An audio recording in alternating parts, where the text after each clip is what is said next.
Kulasiko penasquit beltamotit kitak mi komua, Walastukeri naga olnuik, nagadena bescomocadig, Maui Wallan Kayudman and Yud Gitak Migomen, which in a Gilwo, Wallan Kayudmek.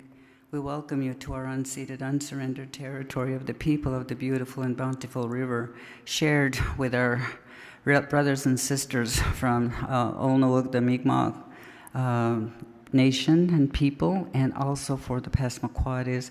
And we ask each and every one of you to take care of the land as stewards just like us. I'm doing a spirit plate, and the spirit plate is in this beautiful carved clay pot. In it are 7 strawberries. This is for an important month, not just because it's been gifted Aboriginal month, but also the strawberries. And so our young girls are doing lots of ceremonies and to become beautiful clan mothers. And so there are 7 strawberries in here. I'm going to be passing this throughout right now, so that throughout the speakers and everything, I want each of you to give gratitude to the 7 generations you come from, and to acknowledge the sacred treaty relationship that our ancestors first, proposed, that we live in peace and friendship, and that's what this symbolizes. So I'll just start passing it around, and we'll continue to do it throughout the event. And I thank you for standing. The reason we stand is for the injustices. We stand for those murdered and missing Indigenous women and girls and their families still waiting for their loved ones to come home. When we stand in unity within diversity. We're like those trees in our forest that are rooted to the peace and friendship that was promised to each and every one of us. So this today, celebrating 10 years of our TRC calls to action, you are now the standing ones that are going to carry this forward for the next generation to become good standing ones. Wuliwan, Wulalin, merci, thank you.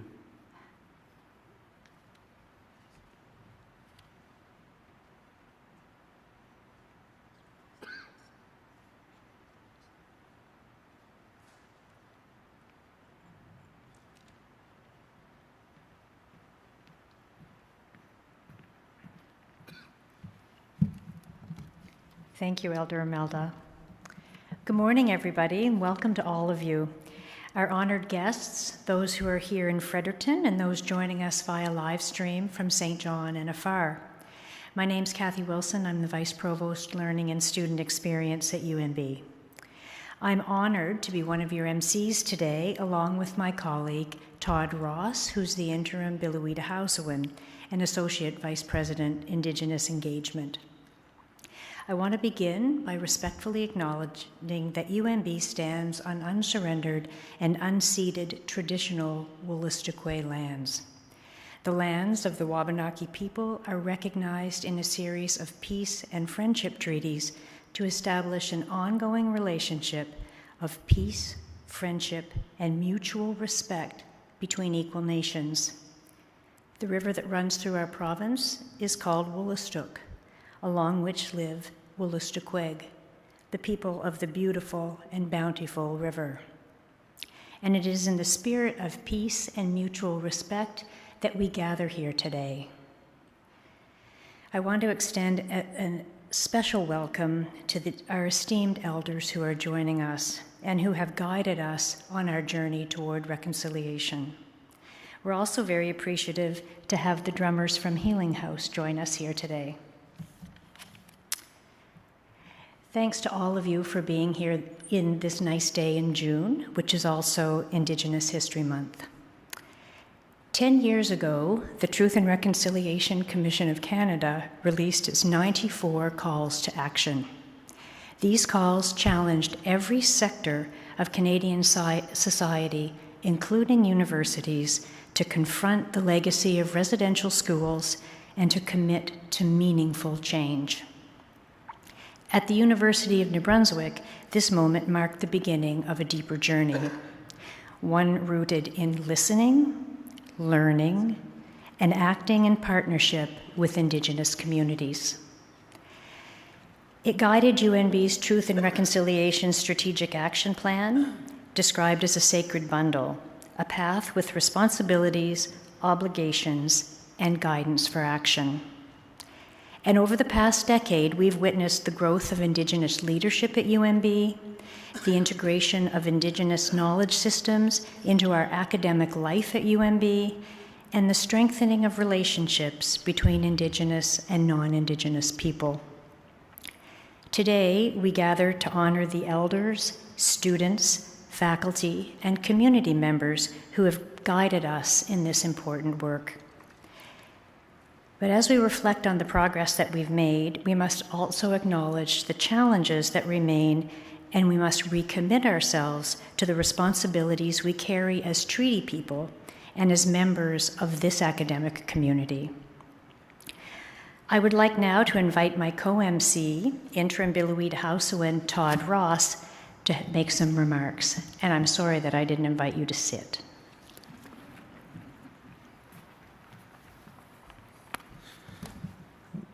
For those of you who are Catholic, this is going to be a lot like up and down today. Wabanakwat Dishinakashan. Thank you, Kathy, and thank you again to everyone who have joined us here today to commemorate this significant event. 10 years ago, when the Truth and Reconciliation Commission of Canada issued 94 calls to action, a roadmap for governments, institutions, and individuals to take concrete steps toward healing and justice. And of course, we remember that the reason for the TRC, the Truth and Reconciliation Commission, was because of the residential schools and the experiences of the children and the communities that they faced through this. This anniversary is not just a commemoration of time past, it's a recognition of the work done, the voices heard, and these truths that have been acknowledged.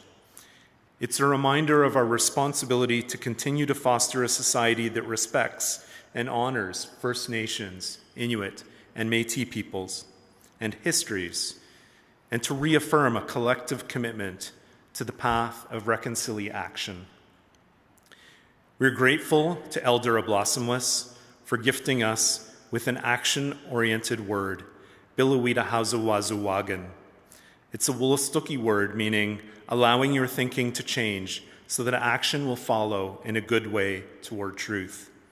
So as we mark this 10-year anniversary of the TRC calls to action, I encourage you to listen, learn, and engage with the stories and experiences of survivors and their families and communities.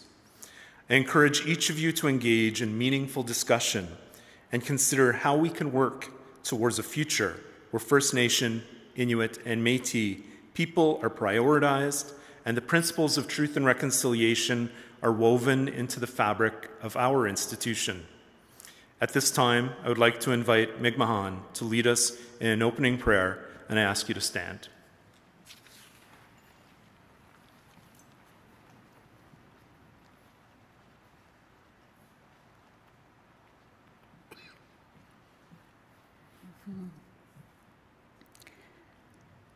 Akchikisuk, Chijahamijina, Chiniskamijina.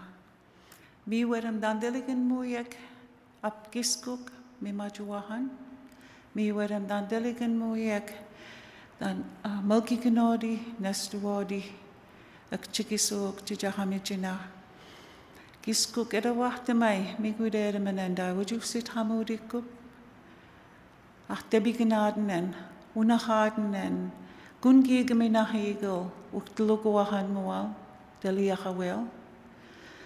Ach, Mawiabohan Madultimk, Abajiel Nualtimk, Abajuna Harden, and Nuegadil, Men Abaju like do, and Kidnu like do, Sagohilo Sithamu, and Kidnu Mahamigel, Dande sit.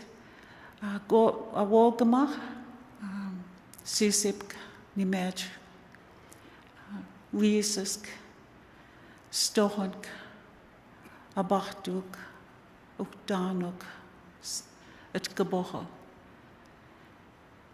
Migudermanen, Abajianko demanen, a Habaji angkamanen siksaduanen negamo na mauyam kusawe geginamok sikku benik. Akiskuk magisi bud is gisi mudik. Ma deknuk mi majuahan. Mui imudik ebichik. Dandelu sit hamuade gadichik. Steban ankidnu sit hamu. Akuchinu musugisk. Bidu nugumijinu naguset. Gugumijinu depkunaset. Na negemoy na wajia dandele gloltim, dandelin waltim. Dangilo delict lamsudmo. Dawen dandel majukadmoko autil. Ak chikiso chijahamijina wegulali eguchitna.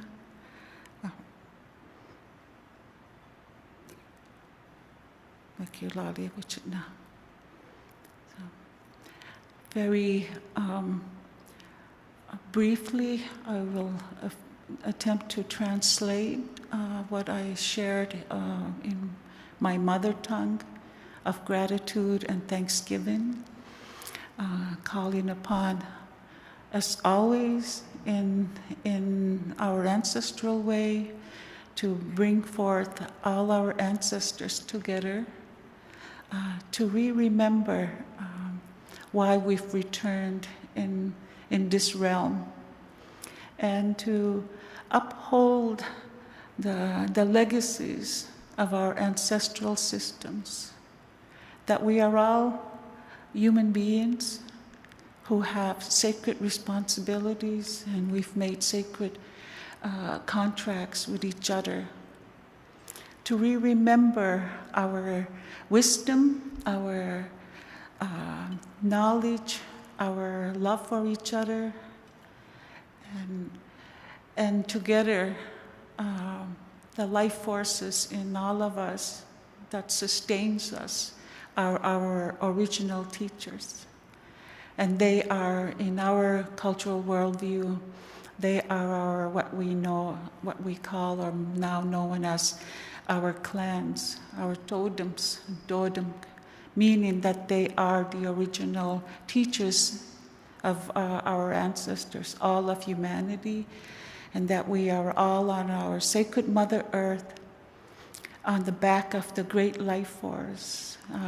We regard the sea turtle to be the original one who came above the sacred waters to hold the first beings, first two-legged.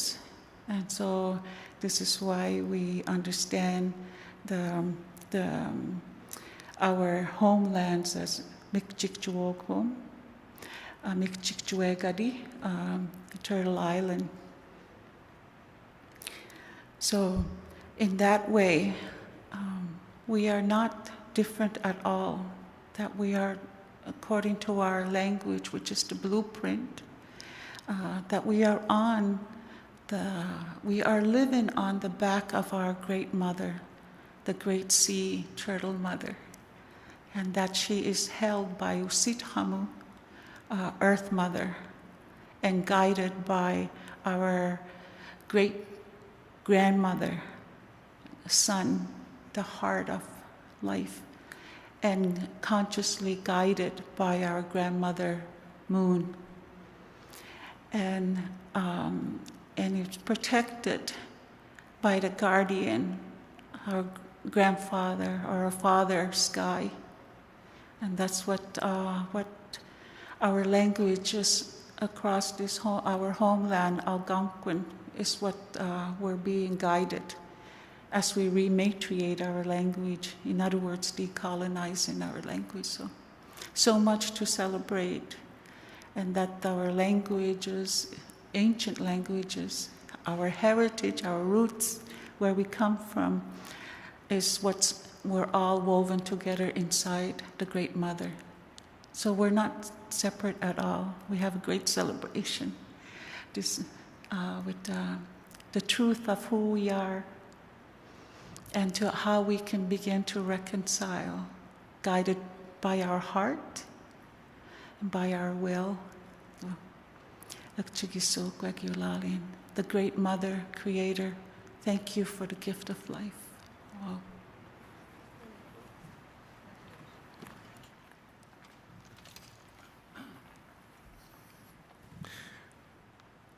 Wilalan Megmahan, thank you for your powerful and heartfelt opening prayer, for welcoming in the ancestors.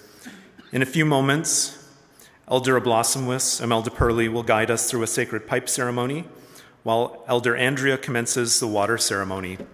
During this part of the event, Elder Andrea and Elder Imelda will offer insights into the symbolism and importance of these traditions.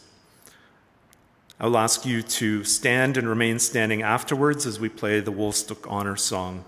It's my now pleasure to invite Elder Andrea and Elder Imelda to the podium.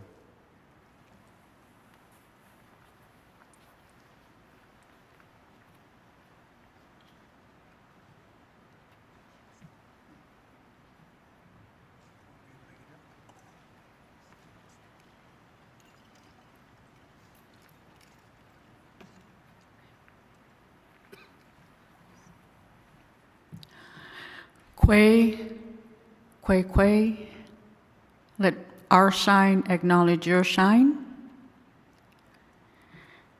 It's an honor to be here today in the face of this water. In this room, this is the strongest person and the strongest woman in this room. This water nourishes our soul, nourishes our body, nourishes our hearts. Okay? We cleanse ourselves, and our good tears come from this beautiful water. Our babies, when they come out of their mothers, the first thing that they experience is this beautiful water. We wouldn't exist if it wasn't for this water. And so with the Wabanaki people, water is everything for us. Walalia kisuku chidla samwan, dan delmi majutieg, at dan deliganamuyeg of chidaish, ulotinen, at wuleadotino. Walalia kuchidla samwan, dan del wedabek sutieg, at dan delmi majutieg, at walalia wuchidnigam sidwiesisk, at sisipk, at amsit ko ay lampo, at musikisk, do ay lugudio, eldo samwan.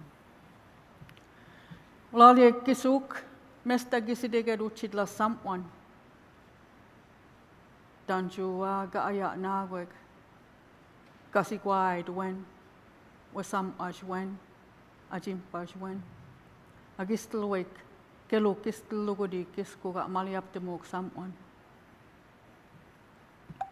Walalia kisu kuchidla samwan. Walalia guchitandeli ganamuyeg. Ap mupepside de mano. Munenede nugu deltegana ap paskis banadon samwan. Mupepside de mano. Deuji bugal majueno la sit amo mugeko mok samwan. Just in short, what I will say is, in 4 directions, I thank the water for being here to sustain us and to sustain life on this planet, underneath in the bed of the sea and up. We don't know what's there. There's a lot of unknown there. And above the sky. Okay? And the sky and the water, they work together. They're a reflection of themselves. And so it's really important for us to honor this water every day. For us, water, this isn't just water. She's a being, an actual being, and we respect her this way. So anytime we come together as a family or a gathering, we bring our water to actually witness what we're saying, thinking, feeling, and behaving. And usually somebody will take this water and put it back to one of the tributaries, that lead to a big ocean, eh? Every tributary leads to one big sea and brings us all together. Sadnogama. Kjiwudmagan, this sacred pipe, symbolizes humanity. Whenever treaties were being signed, we didn't do signing. What we did was we did symbolism. And so the female part of the pipe comes from the earth. And so we consider that the feminine or the matriarch of our society. The stem of the pipe is the male. We can't do a ceremony with just the male part of the pipe or just the female part of the pipe. The part that joins them together is the child. That 7th generation we're responsible for. When we bring the pipe together, it is so sacred. And on this particular pipe, it is a treaty pipe. It has the sun, as my sister explained, and Mi'kmaq explained, that fire within us. It has the water, the emotion that we carry in our life journey. And of course, it has the grass that's supposed to continue to grow and not be covered up. And so the promise was, whatever we agree upon in peace and friendship, to live together as humans, as four-leggeds, as winged ones, as insects, as finned ones. As you see, we brought our family members here as well to witness what we're doing. That water, we're sending that energy. So while we're walking around, going in that circle, and the song is being sung, send water energy to the West. They really need our water. And please don't complain about any raindrop, because right now, our neighbors in the West are praying for every single drop. And so the gift is how lucky we are to have rainy weekends. I know nobody agrees, but I go outside and I give gratitude for that rain. So I will light the pipe and we'll both walk around as the song is being sung, but bring your fire, your passion within you to walk the talk towards truth and to carry the emotion of how sacred and blessed we are that we have water that will keep us safe and send that good energy to the West.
You've earned the right to sit.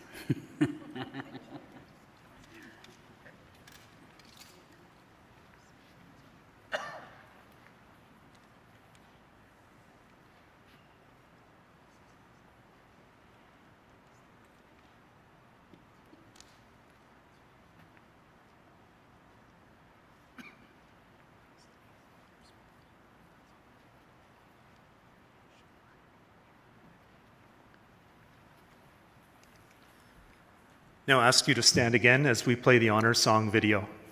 Okay.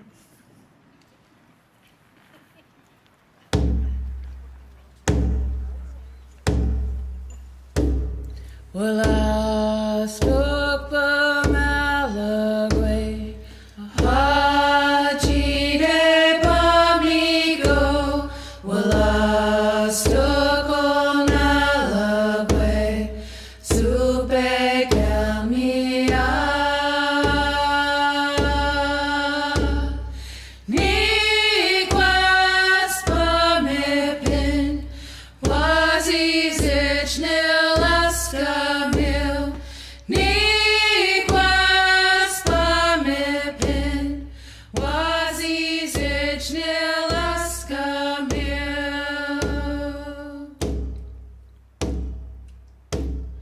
Well, the suck is flowing, flowing and growing. Well, the suck is flowing down to the sea. Mother, carry me, for a child I'll always be. Mother, carry me, for a child I'll always be.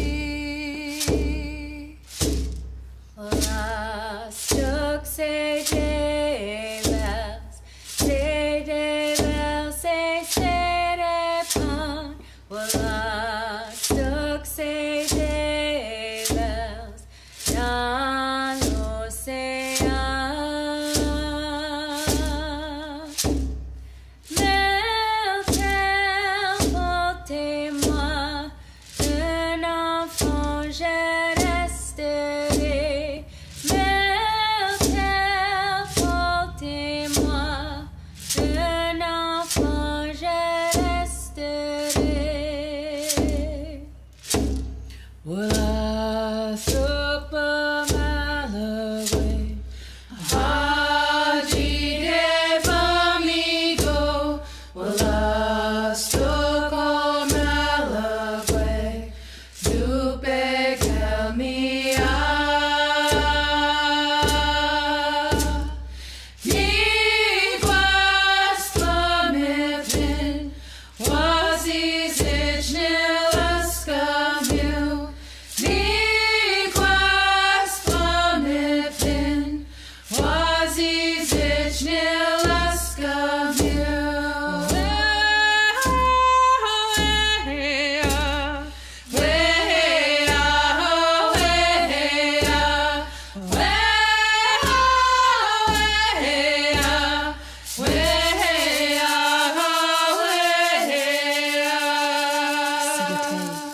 Sagate.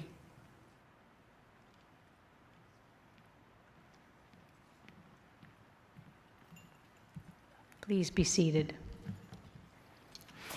Thank you, Elder Andrea and Elder Imelda, for leading us through the sacred pipe and water ceremony.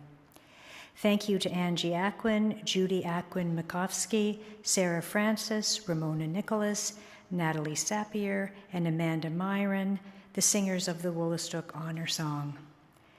I would now like to invite our first guest speaker to the podium, Elder Noel Milia.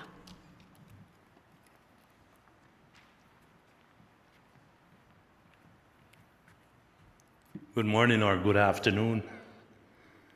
What a beautiful honor to be able to be here. It is kind of like a little bit of historic things that we're doing here. We're in a learning environment and a learning facility, and probably one of the most important places that we can begin to take an opportunity to look at some of the amazing things that have happened in regards to addressing truth and reconciliation. Ever since the start of the truth and reconciliation and the process of intentions that seemingly were very sincere, it always has been my wish to be able to, at some point in time, to be able to help and to make facilities, governments, departments, to be accountable a little bit for some of the work that they've done. And I've always spoken about we should have a report card for this university, a report card on how well they have done in regards to addressing truth and reconciliation. And so they've done that, and some of these things that we're looking at, perspectives are very important. Yeah, the university has done amazing on some areas. Probably one of the most greatest innovations within the universities is intention. Everybody means well. Probably one of the biggest failures is follow-through.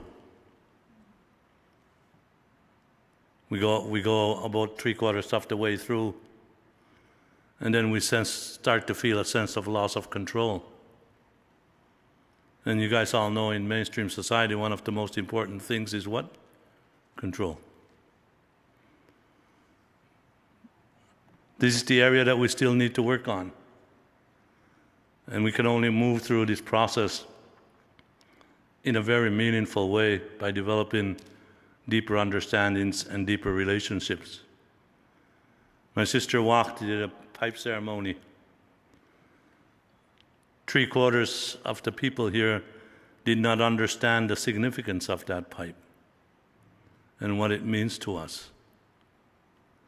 If we were to sit here today and make commitments to each other using the sacred pipe, these commitments would be cemented in stone for us as a people.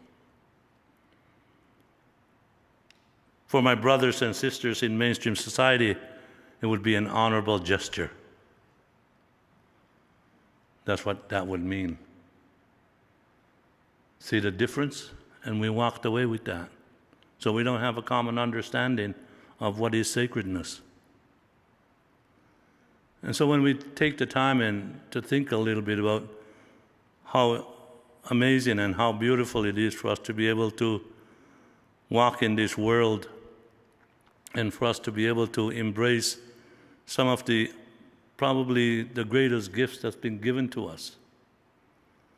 We always have to take time and remember some of the more important things in life and how important the whole art of building better relationships is.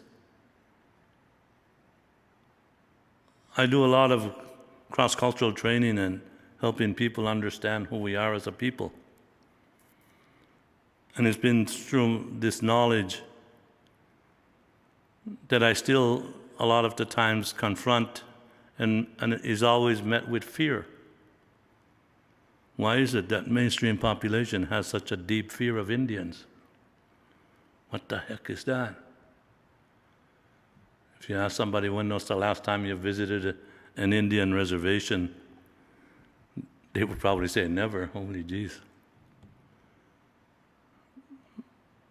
And why is that? Because mainstream society still carries around many, many stereotypes of who are Indians. It doesn't mean that this is what you believe, by no means. However, we are still carriers of these stereotypes. And as long as we are carriers, we will forever be ridden with fear. At some point in time, we're going to have to let go of these stereotypes and to be able to heal from the many, many years and generations that these stereotypes have been handed down from generation to generation. 3/4 of the stereotypes you are carrying around are not even yours. That's not how you think. But yet you still carry them around.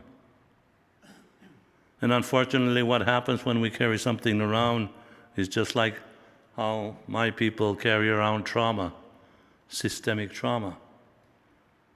It's been handed down from generation to generation. The direct influence of residential school no longer exists. However, the effects and the trauma continues to be handed down from generation to generation as learned behaviors. Normalization is called. The same thing with stereotypes. They've been normalized. And so these are some things and areas that we need to address within learning facilities like this amazing university. And it's very, very important for me that I play a small little part in this process. My biggest fear is the amazing people that work on the Council of Elders, the frustrations that we feel sometimes when we have this sense of being marginalized. And the minute that we start to feel marginalized, and we kind of like fall into this notion of, are we being tokenized? We only mean well, not just for our people, but for everybody here, on the best possible route forward for us to be able to move forward. I want to take this opportunity to be able to honor each and every one of you for being here. I want to give thanks to the university for allowing us, our relatives that are joining us here today. I also want to take the time and also acknowledge our ancestors, our relatives, and our relations in the spirit world, the ones that guide our journey. And they also follow this state of unconditional love for us as we take the time and continue to merge forward on this path forward. In my own ways, I would say I would give a grade to this university as a C+. We did amazing work, but lots of room for improvement. I can't wait for Parent-Teacher Day. That should be fun. And as we take the time and we honor some of these amazing things that we do, we take the time and ask for blessings and continue it forward. It was uncomfortable to be able to speak about the truth, wasn't it, when we first started 10 years ago? Man, some of the things we heard, the horrors of residential school, and we gave our head a shake and we couldn't believe that and say, no, that could never happen in Canada. And then we started to realize more and more, maybe it did. And then we started to realize, oh my Lord, it did. That was the first wave of shock and uncomfortableness. And then we got the next wave of shock, which was all of the unmarked graves. That one was truly unbelievable for us as a people, for mainstream society. For us, it's something that we knew all along, because it was our loved ones that didn't come home. And so that was incredibly shocking. I don't think that there's a burial ground behind this building over here somewhere. That would never be something that would be acceptable in modern mainstream society. So the uncomfortableness of the truth came really hard. And over a period of time, we started to get accustomed to the uncomfortable truth. And then we started to be moving towards the next part.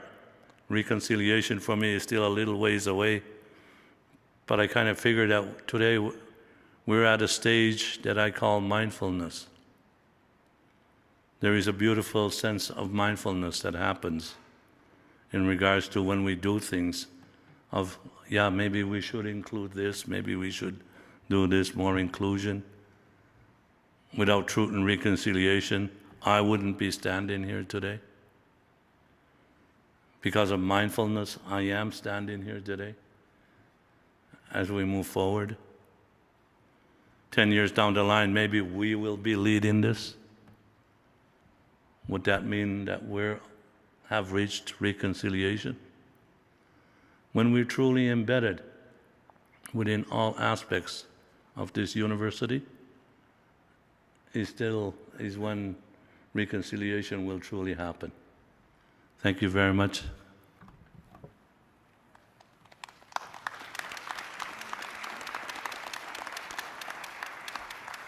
Thank you, Elder Noel, for your wisdom and insight.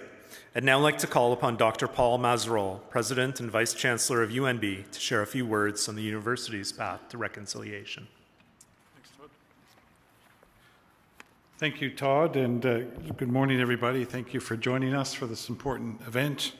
And thank to you, those who are online, for taking part and signing in to be witness to this important set of discussions and ceremony. Obviously, want to thank Mi'kmaq and Elder Noel for their powerful and their meaningful words and their leadership. Obviously, want to acknowledge Elder Andrea and Elder Imelda for the pipe and water ceremony and the significance of what that represents. Certainly, our esteemed elders, I acknowledge their work and the important work they do. Arina Mambila Witahazawin, Todd Ross, our leaders from the Mikbak Wolastoqey Center. Your dedication to this event is deeply appreciated. I also want to thank all the people in this room and online who are members of the Bulawida Dalba Sabo Sawi Committee who work to advise, to assist, to carry out the work related to indigenizing content and curriculum here at UNB and helping to shape our policies and processes, our physical space, and more. As everybody knows, this is a journey for our university, and it's a journey that's been informed by the Strategic Action Plan from the Truth and Reconciliation Commission. It was our Truth and Reconciliation Action Plan was developed in 2018, and it continues to inform and support and guide our university on this important journey. And it is a work in progress, there is no question. This university is 240 years old, and we are deeply committed to a path forward to Biliwitahazo and Wazawagan, and we appreciate deeply the guidance of our elders. I acknowledge the guidance and leadership and the persistence of Elders Dave and Imelda Purley in making the Strategic Action Plan a reality when they were with us earlier in their careers. Their dedication to our university has had a lasting impact. But progress is slow, there is no question. And if we're a C+, that means we can be better, but we'll never be an A because this is an ongoing journey of acknowledgement, awareness raising, and reformation toward a greater path towards understanding and truth. As Todd mentioned earlier, it was also Elder Imelda who gifted the UNB Word for Reconciliation, Biliwitahazo and Wazawagan, allowing your thinking to change so that action can follow in a good way toward truth. And as we have approached the 10-year anniversary of Calls to Action, I've certainly taken time to reflect on the word, allowing your thinking to change. To allow your thinking to change, you must open your mind to listen and to learn. And this is the first step. And only after that, action can follow in a good way toward truth. I'm certainly grateful for the patience, the time, and the effort and the commitment demonstrated by our Council of Elders as they've worked with us to guide our action and our initiatives as a university. We acknowledge the important role education has to play in fostering greater understanding in Biliwitahazo and Wazawagan. And we commit as an institution to using education to answer the calls to action, to bridge the educational attainment gap, and to improve the lives of all Canadians. Each of us has a role to play in UNB's Truth and Reconciliation Strategic Action Plan. There are 10 points to that plan, and it's a very important plan to guide our obligations and to give guidance for our actions and our responsibilities. There is no question in the past decade, and it's only been 7 years since the plan was enacted, that we have moved forward in important ways as an institution. We've seen an increase, a material increase in Indigenous leadership roles across the university. Yes, we've had some turnover in those roles, but any institution will have leadership change and turnover. So we recognize that. Working together, Indigenous and academic leaders have integrated Indigenous ways of thinking and knowing into various curriculum across various academic programs. That's important work, and more work needs to be done in that space, but we've made good progress. We're also making tangible progress in increasing the visibility of Indigenous knowledges and practices across our campuses. We have now dedicated smudging spaces.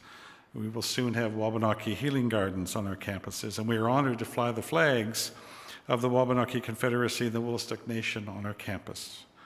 And we are committed to deepening our relationship with Indigenous communities. We recognize that working together, we can create a welcoming learning environment where barriers are acknowledged and removed, and where all students know that they can belong here and are supported to be successful. In the fall of 2023, I was honored to be given these moccasins that I'm wearing here in the front. And they live in my office, and they serve as a constant reminder to myself and to visitors of my commitment and the commitment of the University of New Brunswick to walking the path of truth and reconciliation. As we commemorate 10 years of the calls to action, I obviously want to restate our commitment to Bilowida Hazo and Wazawagan. This commitment lies in everything we do as a university, as we grow and we learn and we heal together.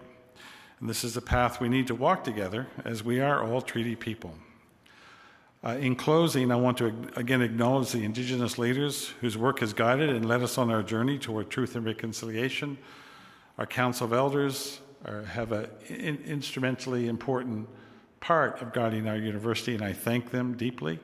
Todd Ross, our Bilowida Hazowan interim, has an important role to play.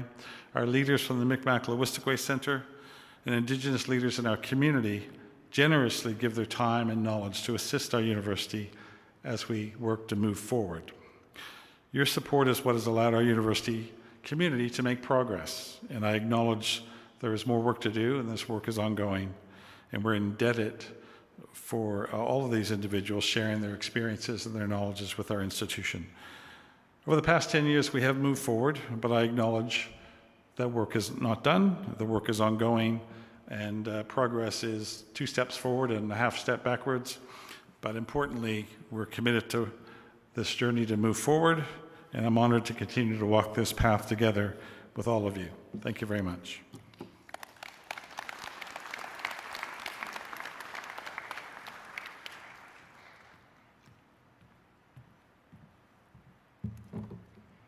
Thank you, Dr. Mazerolle, and for your reflection and your continued leadership, and for your commitment to walking our university toward a path of reconciliation with our Wabanaki communities, colleagues, and partners. It's now my pleasure to invite Interim Bilowida Hazowan Todd Ross to the podium.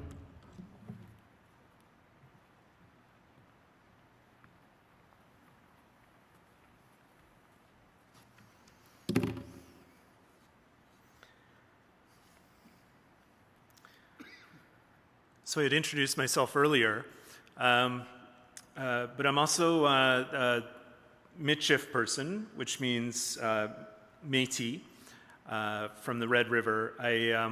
In that role, Michif people walk with foot in each canoe. So we walk Western way as well as an Indigenous way. I'm a Two-Spirit person as well. And again, sort of that dual view of things. So with those, I bring a perspective from both sides. I'm honored to be in this role as Bilowida Hazowan, the one who promotes change in a good way toward truth. I was looking around today. Truth is one of the 7 grandfather teachings, the turtle. We also have the representation of some of the other teachings here. So we have bear, which represents courage, the courage we see in the mother bear. We have eagle, which represents love, the most powerful. And we have beaver, which represents wisdom, which is very appropriate for the university, and we have that in our crest. And I think I saw Sabe running around here, which is Bigfoot. which represents honesty.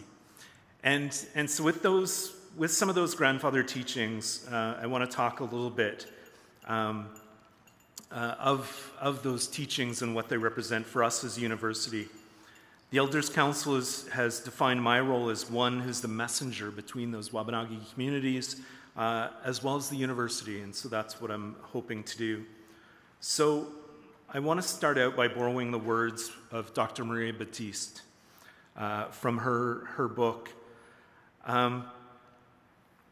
which is Decolonizing Education, Nourishing the Learning Spirit.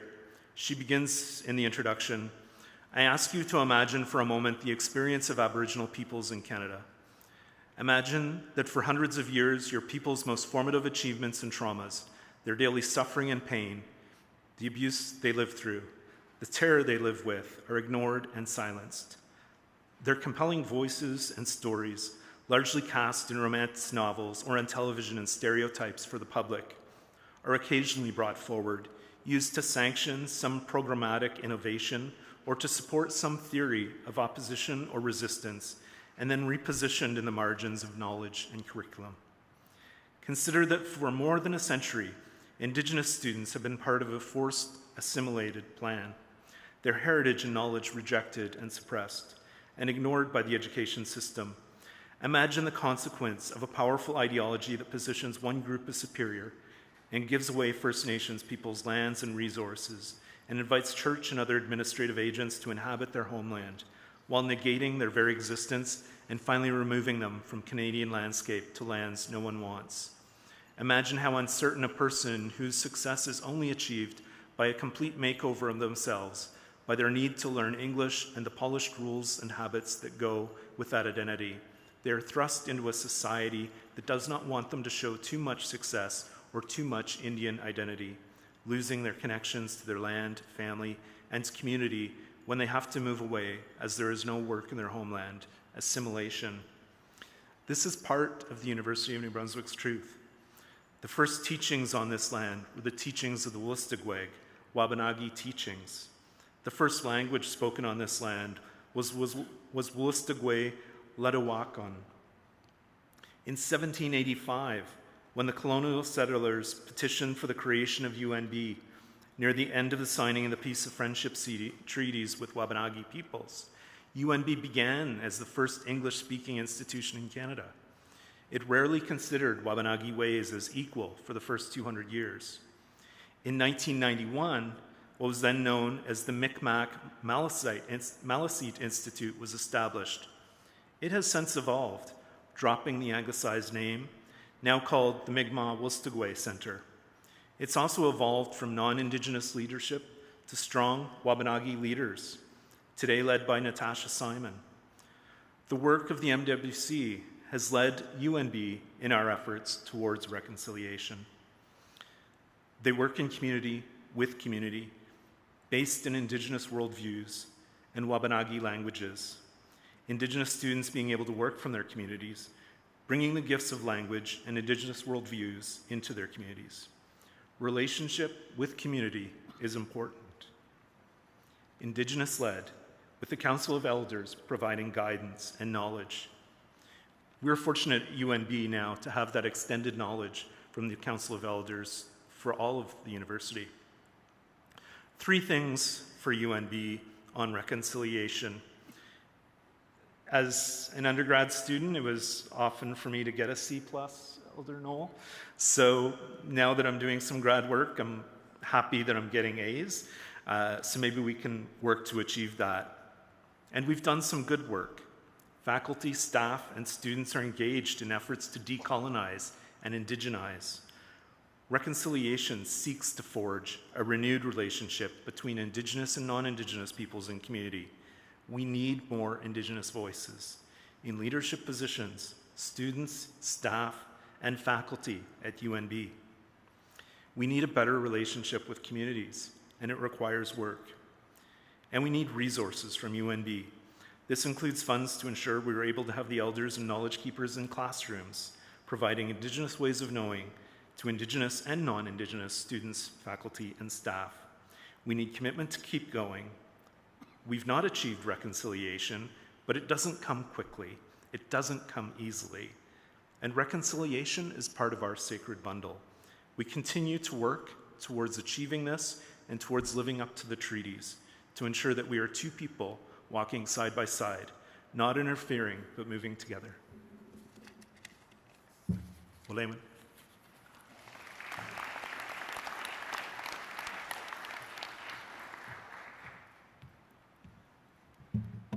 Thank you, Todd. And thank you for all of your work in propelling the initiatives outlined in the UNB Truth and Reconciliation Strategic Action Plan forward. I'd now like to call on Dr. Peter Thompson, Dean of Arts, to come to the podium to say a few words.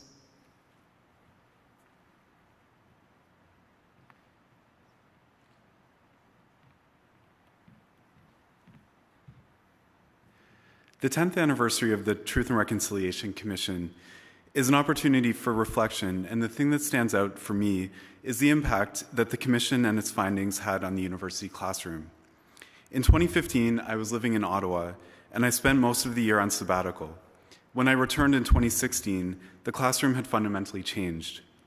Shaped by Idle No More and the TRC report, Indigenous students were noticeably more vocal, and settler and newcomer students were interested in understanding their obligations as treaty people.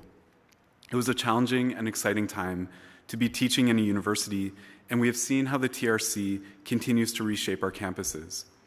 This includes the push to increase Indigenous content and the number of Indigenous students and professors, and the imperative to engage more ethically with Indigenous communities through research and hiring practices. The Canadian university system is itself, of course, an institution that emerged out of the country's experience of settler colonialism, as Todd talked about. And universities have troubled histories when it comes to occupying space, the definition of what counts as knowledge, and the makeup of their student bodies and instructional staff. The 10th anniversary of the TRC compels us to come to terms with all of this. UNB's Faculty of Arts is committed to implementing the findings of the TRC, and we are taking steps towards doing so. In our academic plan that was passed in 2023, we struck a committee that specifically looked at increasing Indigenous perspectives in teaching and research. To give just a few examples, we have courses on Wabanaki literature, on Indigenous people and popular culture, and specifically on truth and reconciliation. We've graduated outstanding Indigenous students at both the undergraduate and graduate levels, and we continue to work to recruit and retain Indigenous students in the faculty. We hope that the Faculty of Arts will figure prominently in future developments in Indigenous studies at UNB, as our members regularly teach on subjects such as colonialism, cultural resource management, the experience of Indigenous people within the criminal justice system, and other topics throughout the curriculum. Dr. Susan Blair and Elder Ramona Nicholas are working on an exciting emerging project on Wabanaki heritage, and we are committed to building capacity and fostering community-led research throughout the faculty. Of course, as C+ students, we humbly accept that there's much to do, and top of mind is increasing the number of Indigenous faculty members in arts and throughout the university. I know that my colleagues on Dean's Council are committed to the important work outlined in the TRC, and it's inspiring to be at UNB during this period of transformational change. Thank you very much.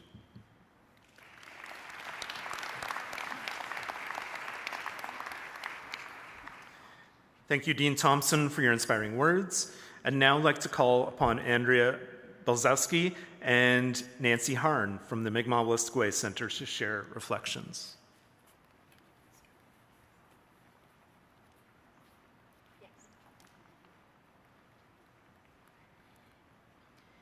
Good morning. I'm here today wearing a couple of hats as the acting director of the Mi'kmaq-Wolastoqey Center for a very short while, filling in while Natasha is on sabbatical. And I brought with me today Nancy Harn, who so graciously stepped forward. Nancy has worked with the MWC for a lot of years. We go way back. We won't talk about all that. So I have been really privileged over the years to work with Wabanaki peoples on this unceded, unsurrendered territory, and feel like I have grown up under the most gracious and incredible group of people who have taught me both truth and reconciliation. Truth and reconciliation have been principles enacted by the Mi'kmaq Wolastoqey Center long before the Truth and Reconciliation Commission's calls to action. It began as a teacher education program in 1977, long before land acknowledgements given in public forums, long before elders opened university gatherings with prayer and ceremony, long before 215 young bodies were found buried on residential school grounds, and also long before the Truth and Reconciliation Commission's investigation into those and ensuing calls to action. Since 1977, MWC has grown and flourished as a center of Indigenous studies whose programs have been responsive to changing times, reclamation of languages and cultures, and to self-determination of the Wabanaki peoples who served in and were served by MWC's programs. But let's fast forward to 10 years ago, and let's provide a small snapshot of the initiatives, some of the initiatives that have been undertaken in those 10 years. So in the past 10 years, MWC has installed its first Wabanaki director, who we are so blessed to have here today, David Purley, and his life partner, Imelda Purley, who was elder in residence. And under his leadership and that of the subsequent director's leadership, made intentional, deliberate responses to the TRC calls to action for education. And these include creating mission and vision statements for MWC that speak to grounding Wabanaki students in their language and culture while they're at UNB, launching a series of Circle of Understanding initiatives campus-wide, such as orientation and spring powwows, peace and friendship treaty conferences, numerous Wabanaki cultural understanding sessions for all faculties and service units on campus. MWC has created an online site for Wabanaki resources, and they've organized very successful language gatherings that celebrate and strategize language revitalization efforts. Further, the Faculty of Education and MWC collaborated to create positions in the center, such as an Indigenous Scholar faculty position, the Dulcinea Wellness Coordinator position. Nancy's going to speak in a minute, I promise. Indigenous Academic Advisor, Experiential Education Coordinator, Career Counselor. In response to the TRC calls to action, academic programs that are administered by MWC have been revised and relaunched. These include the Wabanaki Bachelor of Education degree program, the Wajopskane Wejispigiadwe program. It's important to say those words and to get them right, and I'm still practicing. The WWS program is for students who are transitioning to the university, and the Wabanaki Governance and Leadership certificate and diploma. That's a lot of initiatives, isn't it? In short, so much work is done through the MWC every day that teaches truth and reconciliation. As Elder Noel Millier said just yesterday, Wabanaki peoples have welcomed and taught, protected and provided for those who came in need. This remains true today. MWC has been a center of generosity in teaching us how to live and flourish in peace and friendship through recognition of gifts and reciprocity, of truth-telling, of forgiveness, for seeing humanity through a lens of inclusivity, where all my relations mean all our relations. These ways of being, doing, and knowing are much needed teachings in our world today, a world that seems to be so dominated by greed and othering, dehumanizing.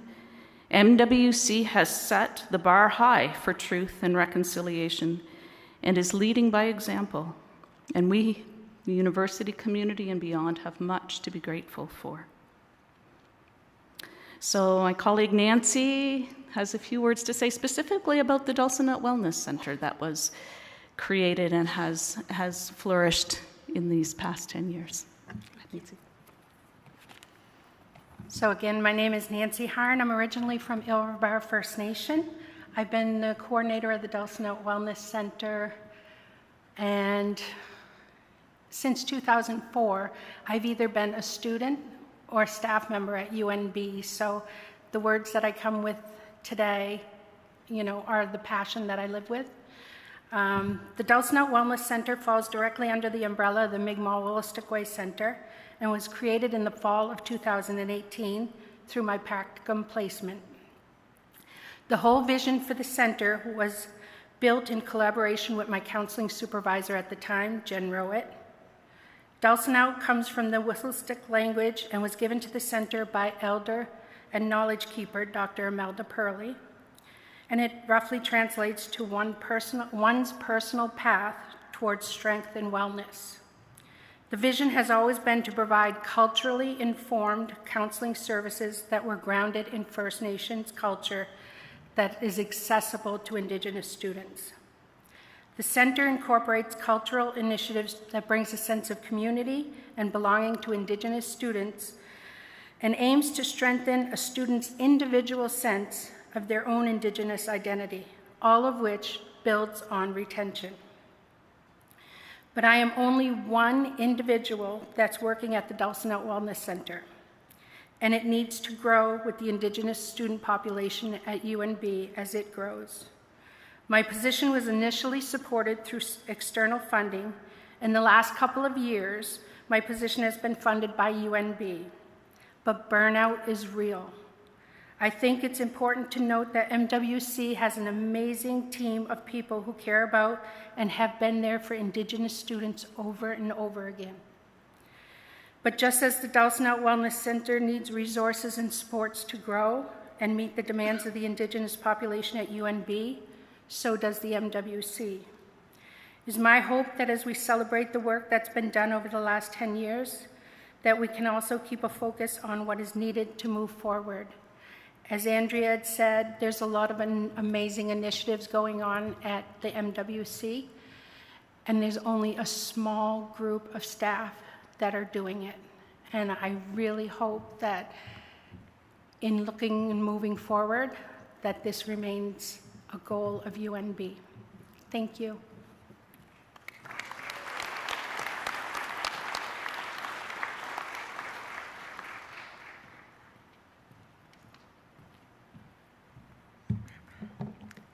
Thank you, Nancy and Andrea. We're grateful that you could be here to share with us today in such an authentic way the work that's being done toward truth and reconciliation to support our students at the MWC and beyond, and the work that we have yet to do.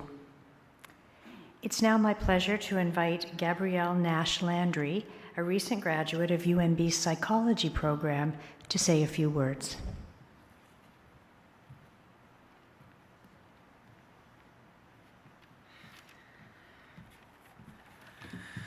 Kwai, everybody. My name is Gabrielle Nash. I am Wolastoqiyik, Maliseet, and I am from Sidansisk in what is now called New Brunswick.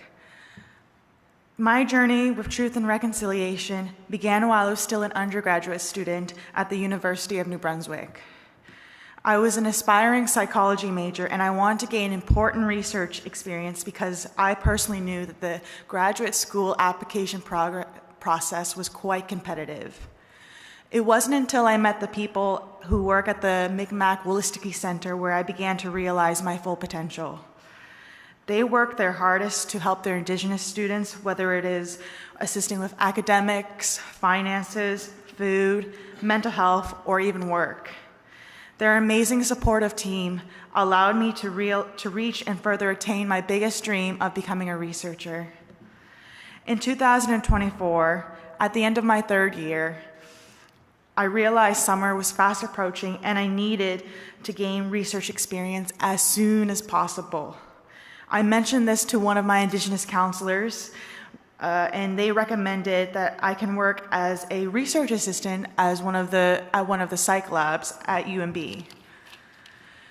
The Future Wabanaki Plan was a grant focused on providing Indigenous university students with culturally relevant experiential learning opportunities. Here, I began my full-time work at the PSEC Psychology Lab, and my learning began to grow exponentially. This aligns with one of the Truth and Reconciliation calls to action through providing sufficient funding to close educational achievement gaps. Although there has been some progress to eliminate educational and employment gaps between Indigenous and non-Indigenous Canadians, there are still some gaps in the post-secondary world. For example, for the past 10 years, there has not been a single Indigenous graduate student in clinical psychology.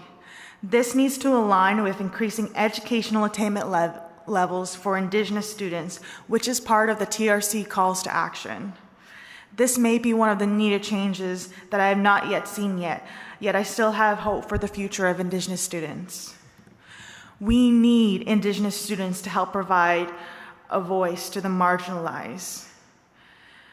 I began to realize this as I continued my research assistant work for the summer. I learned a lot about the needs of Métis communities, their traditions, and how to conduct research ethically with Indigenous communities. Being able to work on the Métis project inspired a greater research and interest for me. For myself, I hope I can hope to provide a voice to these people who are often marginalized as I move forward with my education and career pathway. Woliwan for listening, and thank you for your time.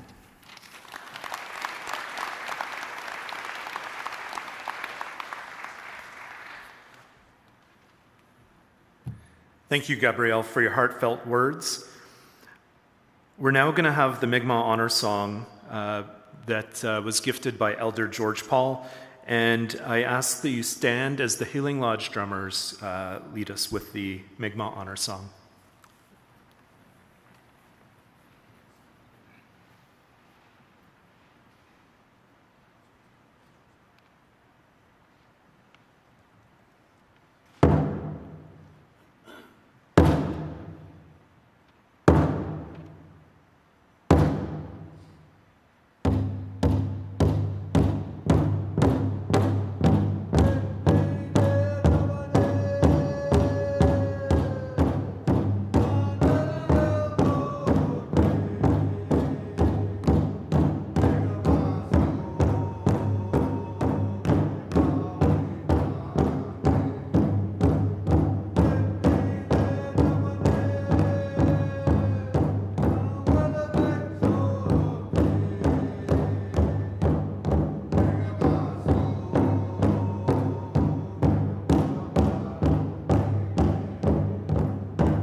Thank you to the Healing Lodge drummers. Please be seated.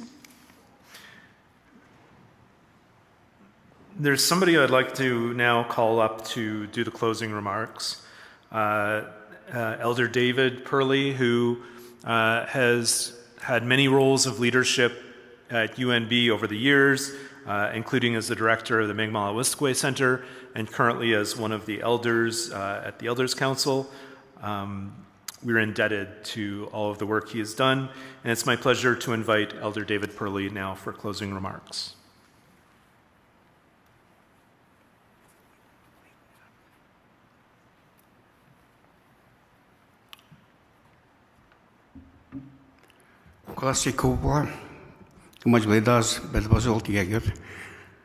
First, I'd like to thank a few people for being here and celebrating or reflecting on the TRC Calls to Action 10-year anniversary.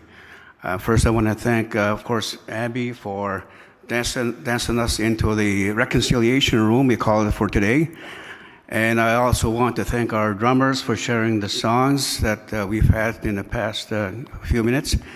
And then, of course, I want to thank our elders, Chijitwino Tijik, for being here and to give us that positive energy to ensure that reconciliation is going to be part of the life of New Brunswick and life of Canada. And I also want to thank the President, and thank you in particular for wearing your moccasins. Walk in beauty, as they would say in other parts of the country. And then I want to thank the speakers who also shared their thoughts about reconciliation. I'd like to take a couple of minutes to reflect on the words of Murray Sinclair. As you know, Murray Sinclair is the architect, along with his colleagues, for TRC Calls to Action. As a matter of fact, I'd like to take a moment, if you don't mind, stand, and because as you know, Murray Sinclair passed away just recently, and I want to thank him for he unleashed a powerful force for change, societal change, and I appreciate the fact that he was the architect behind reconciliation. So let's take a moment now for just to give thanks to Murray Sinclair.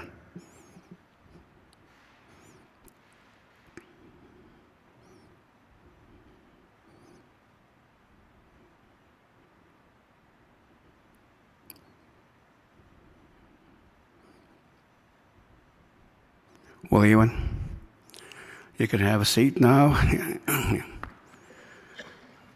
Murray Sinclair, his words are so powerful. And in his report, he states that reconciliation is about establishing a mutually respectful relationship among Indigenous and Indigenous people here in Canada. And Murray Sinclair mentioned that for that to happen, we have to have truth, justice, and healing. In our journey, are we, in the past 10 years, are we there yet? Are we at the point where we have truth? Let's think about just New Brunswick. In New Brunswick, are we aware of the truth? The truth that New Brunswick is more than just Anglophones and Francophones. The truth is New Brunswick is about Anglophones, Francophones, and the Wabanakis who were here since time immemorial. It's important for us to recognize that truth. Murray Sinclair also stated in his report that we have to restore what has to be restored. And what is that? What do we have to restore? For the Wabanakis, it's restoring our dignity, our pride in our culture, our pride in all that is Wabanaki, culture, history, worldviews, traditions. Marie Sinclair also stated that we have to repair what needs to be repaired. For the Wabanakis, what does that mean? It means that we have to repair our cultural foundation. The colonial policies of the past almost totally destroyed our cultural foundation. Now we have to rebuild that. And it's the responsibility of the Wabanaki nation itself, Wabanaki nations, I should say, to start rebuilding. And we're doing that now. But we also need allies. We need allies in the rebuilding process. And I hope that you will become allies. The fact that you're here tells me that you are allies. Marie Sinclair also mentioned that it's important for us to return what must be returned. For the Wabanakis, we have to return our language. Because our language contains our worldviews, our traditions, our ceremonies, our knowledge system, our philosophies. So it's important for us to place ourselves in that path of reconciliation, focusing on restoring, repairing, and returning. In the past 10 years, I've been asked so many times, what can I do? What can I do to help the cause of reconciliation? Jody Wilson-Raybould made some suggestions for allies, what can be done to walk this path of reconciliation. She identified 3 steps that allies can take. The first step she identified was learning about indigenous people in general. And in our area here, it's learning about the Wabanakis. The second step is to understand. When you learn, it leads to understanding. And the third step is to take action. Take action. Align yourself with the cause to ensure that change does take place. I would add one more step, and I think that will be the first step. And that's the step, and that step is to listen.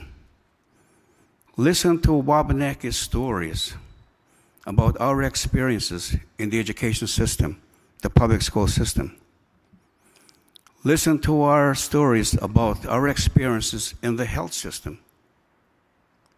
Listen to our stories about our experiences in the economic system here in New Brunswick.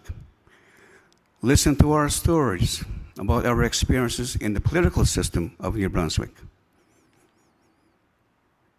And Jody Wilson-Raybould would say, if you listen to those stories, you will learn from those stories. And then you will come to an understanding why we're asking for change. And then hopefully you will take action along with us to ensure that change does take place. And we live in a society where Wabanakis are accepted, are respected, and they are aware of the contributions made by the Wabanakis in the history of what is now called New Brunswick. There's some important contributions that have been made, but they're not covered in the public school system. We also have to focus our attention on the peace and friendship treaties, treaty rights. They're nothing to be afraid of.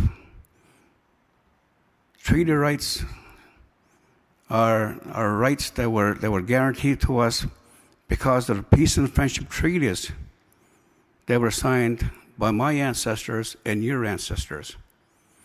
So let's walk together. Let's hold hands and walk together and ensure that those rights are protected for this generation as well as future generations. So in closing, I want to thank all of you for being here. And I'm hoping that we will walk this path of reconciliation, holding hands, being partners, and respecting one another. Waliwan, Walalin, Merci.